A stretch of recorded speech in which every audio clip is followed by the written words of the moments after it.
Machine learning classical AI से कैसे फ़र्क है?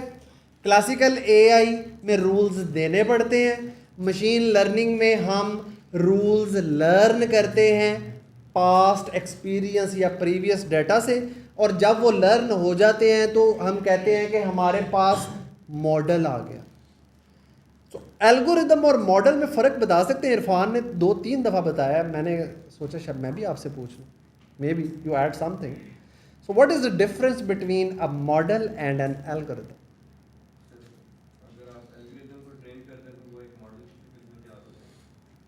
किस पे ट्रेन करें? Exactly. So model algorithm plus data on which it is trend. Algorithm तो देखें एक जेनेरिक चीज़ है, मैं कहता हूँ कि जैसे सपोर्ट वेक्टर मशीन एक एल्गोरिदम है, सारी दुनिया को पता, लेकिन मैं अपने डेटा पे जब उसे ट्रेन करूँगा तो वो मॉडल बन जाएगा और वो बड़ा ख़ास काम करेगा जो मैं उससे काम लेना चाहता हूँ। So now that is a model, ठीक है। तो एल्गोरिदम को जब आप डेटा देते हैं और वो रूल्स अपने अंदर अप्रॉक्सीमेट कर लेता है तो आप उसे कहते हैं कि अब ये एल्गोरिदम डेटा से सीख के मॉडल बन गया, ठीक है। सो मॉडल सबको क्लियर है जी बेटा?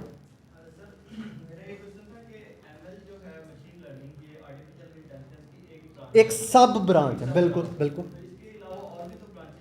मैंने क्लासिकल एआई अभी आपको बताई। ओके, तो क्वेश्चन ये आया है हमारे पास कि अगर एमएल एक ब्रांच है एआई की, तो क्या और भी ब्रांचेस हैं? जी बिल्कुल हैं। जैसे मैंने अभी एक एग्जांपल दी क्लासिकल एआई, और उसके बाद फिर हम देखेंगे कि हमारे पास एक और ब्रांच है जिसे हम कहते हैं जेनरेटिव एआई, और उसके बाद हमारे पास और भी टेक्नोलॉजीज़ हैं, लेकिन वो फिर थोड़ी सी खौफनाक नाम है। I don't want to go there, क्योंकि आज की हमारी ऑडियंस जो है हमने उसे नाराज़ नहीं करना। ओपन एआई ट्विटर के डाटा पे क्यों ट्रेन हुआ है? ये लड़वाएगा। ये सही बात है। देखो यार, हाँ, मैं आंसर कर दूं वन लाइनर में, क्योंकि उस वक्त वो डाटा अवेलेबल था। और ये ज़रूरी नहीं है कि वो सारे का सारा उसी पे हुआ। हाँ, विकिपीडिया भी तो है, आप भूल रहे हैं। अच्छा मैं आपको एक छोटी सी बात, कॉन्फ्लिक्ट है थोड़ा सा, मैं बता दूं कि अगर फॉर एग्जांपल आपके पास 1 लाख रिकॉर्ड में से 70,000 लीगल रिकॉर्ड्स हैं, 30,000 लीगल मीन से नहीं लिए, आपने किसी मद में तो उनको डालना है ना, वरना तो हिसाब किताब हो जाता है कि डेटा कहाँ से आया। फेसबुक का भी हिसाब किताब हुआ, आज भी कुछ इतनी बड़ी सेटलमेंट उसने की यूके से, आज भी उसकी सेटलमेंट नहीं हुई। 768 मिलियन टू बी एग्जैक्ट। हाँ जी, और यूके ने नहीं किया, यूके ने नहीं किया फेसबुक पे डाटा लीकेज की जो केस हुआ था, तो उन्होंने किसी मद में डालना था। So Twitter it is. लेकिन आप मस्क ने कहा कि नहीं भाई, बस मैं अपना करूँगा ताकि आप मुझे ना बीट कर दें। क्वेश्चन ये था कि एल्गोरिदम मॉडल जो है वो एल्गोरिदम से बनता है और एल्गोरिदम रूल्स हैं। क्या हर मॉडल एक ही एल्गोरिदम से बनता है? Am I right? यही क्वेश्चन है। शॉर्ट एंड स्वीट आंसर नहीं, लेंथी थोड़ा सा बड़ा आंसर। हमारे पास there are a lot of algorithms. अब आगे हम देखेंगे सुपरवाइज्ड और अनसुपरवाइज्ड। मैं कुछ 2-3 नाम ले लेता हूँ, जैसे सपोर्ट वेक्टर मशीन है, रैंडम फॉरेस्ट है, ग्रेडियंट बूस्टिंग है, बस सॉरी बस बस। ठीक है, मैं बार बार आप लोगों को कह रहा हूँ कि हम जाएंगे, ये सारी चीज़ें एक्सप्लेन करेंगे। मैंने वादा किया बहुत से लोगों से कि मैं एक कॉन्सेप्ट क्लियर नहीं करूँगा।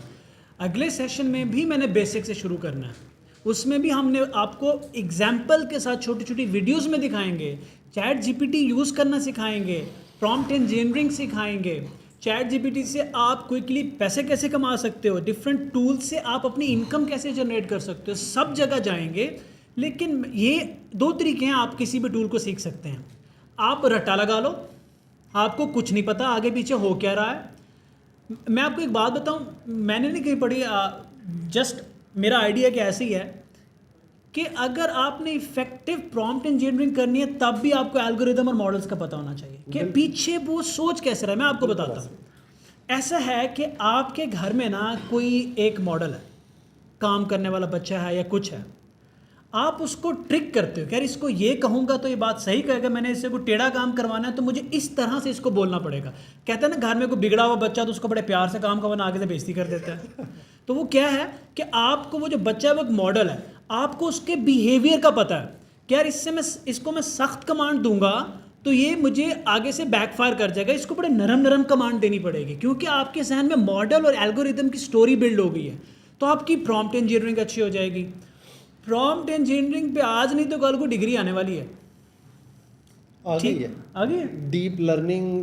हमारे प्रोफेसर एंड्रयू एनजी का एक कोर्स है ना। हाँ डिग्री की प्रॉम्प्ट इंजीनियरिंग फॉर डेवलपर्स, वो तो हमने किया, लेकिन डिग्री की बात करो, प्रॉम्प्ट इंजीनियरिंग इटसेल्फ बहुत बड़ी फील्ड बनने वाली है। प्रॉम्प्ट इंजीनियर आपको हायर किया जाएगा बड़ी बड़ी कंपनियों में, और आपका टेस्ट लिया जाएगा कि आप कितने अच्छे प्रॉम्प्ट लिखते हो, और ये रिकॉर्ड कर लें, आपसे कहा जाएगा ये सर्टेन इमेज है, इसको इतने प्रॉम्प्ट्स के अंदर मुझे जनरेट करके दोगे तो आप पास हो। मुझे ये टेक्स्ट चाहिए, ये खास इंफॉर्मेशन जो उन्होंने पहले निकाल के रखी होगी, आपसे कहेंगे कितने प्रॉम्प्ट्स में आप वो कर पाते हो, राइट।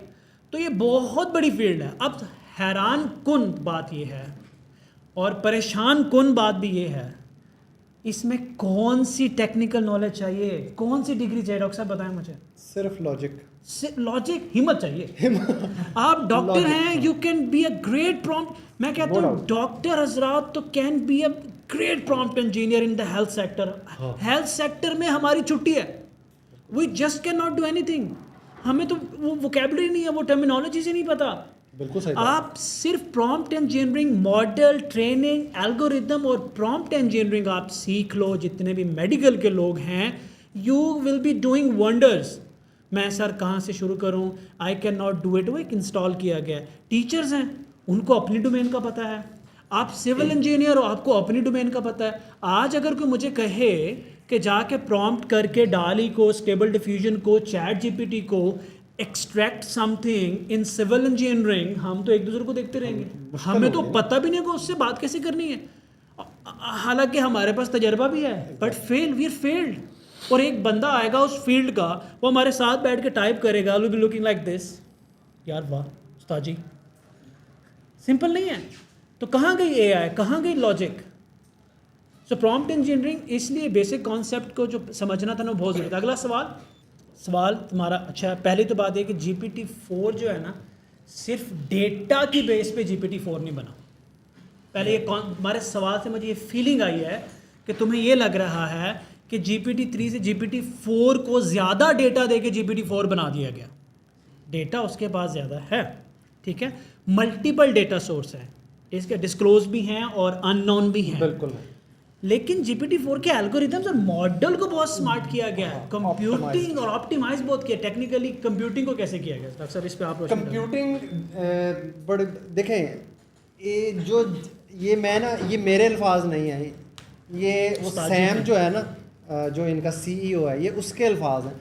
उसने कहा था कि जब हमने GPT 3.5 लॉन्च किया था ना, जिसे आप चैट GPT कहते हैं, उस वक्त तक GPT-4 का हम जो है ट्रेनिंग स्टार्ट कर चुके थे, और हमने जो लेसन लर्न किए थे 3.5 में, हमने उसकी बेस पे अपने जो एक लफ्ज़ है आप सुन लें, RLHF, reinforcement learning with human feedback, उसके जो फॉर्म्स हैं वो हमने ऑप्टिमाइज़ किए थे। और उसके बाद उन्हें माइक्रोसॉफ्ट ने बहुत ज़्यादा कंप्यूट, स्पेशलाइज्ड कंप्यूट, अच्छा जब मैं कंप्यूट कहता हूँ इसका मतलब है कि क्लाउड की वो मशीन्स जिन पे AI का मॉडल ट्रेन होता है। पहले उनके पास वो कंप्यूट उतना ज़्यादा ऑप्टिमाइज्ड नहीं था, लेकिन जब 3.5 सक्सेसफुल हुआ तो 4 के लिए माइक्रोसॉफ्ट ने उनको जो कंप्यूट रिसोर्सेज दिए वो बहुत ज़्यादा ऑप्टिमाइज्ड थे, और एल्गोरिदम की ट्वीकिंग भी थी। और मज़े की बात ये है कि जो टेक्निकल रिपोर्ट है GPT-4 की, वो आपको ये बिल्कुल नहीं बताती कि इसका स्ट्रक्चर क्या है। Nobody knows that except OpenAI। और इसकी उन्होंने रीज़न दिया है कि ये हमारा कंपेटिटिव एडवांटेज है, इसलिए हम ये नहीं बता सकते। बड़ी ईमानदारी से बताया उन्होंने।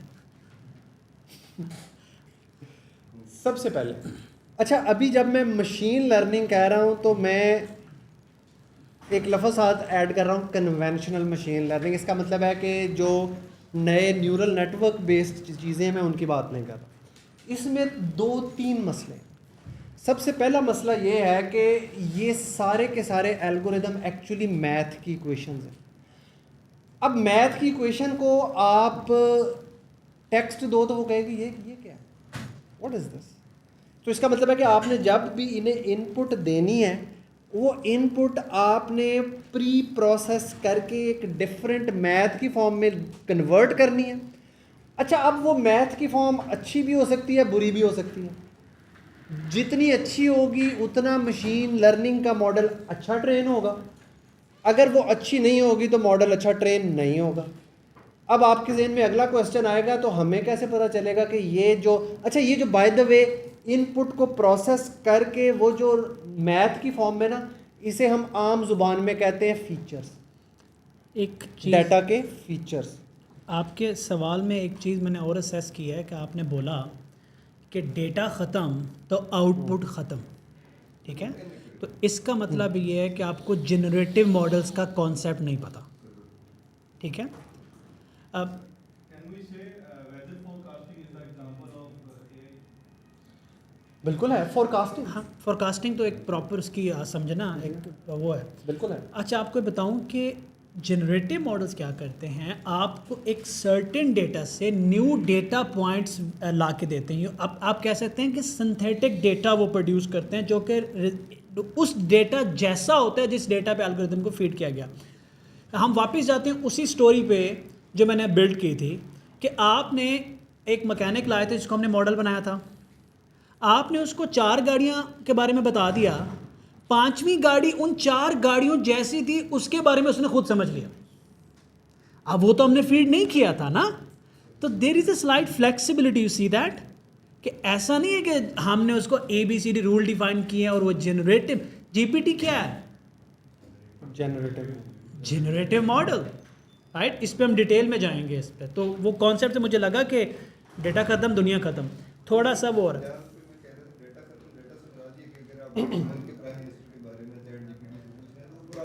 आजकल आपने